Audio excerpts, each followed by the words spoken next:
لباس، مصنف خلیل جبران، کتاب آوارہ گرد، اس کی حکایات اور اقوال، ترجمہ و تدوین محمد زاہد ملک اور پرویز رازی۔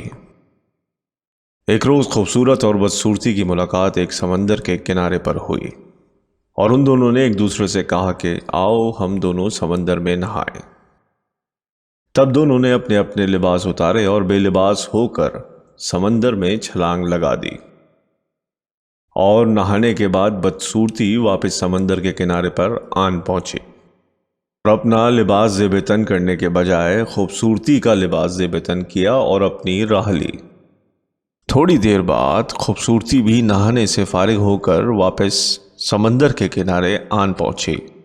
وہ اپنا لباس نہ پا کر از حد پریشان ہوئی اور اپنی برہنہ حالت پر اسے از حد شرمندگی محسوس ہو رہی تھی، لہٰذا اس نے بدصورتی کا لباس زیب تن کر لیا تاکہ شرم کے احساس سے نجات حاصل کر سکے۔ اس کے بعد اس نے اپنی راہ لی، اور اس روز سے لوگ دونوں کے بارے میں غلطی کا شکار ہو گئے۔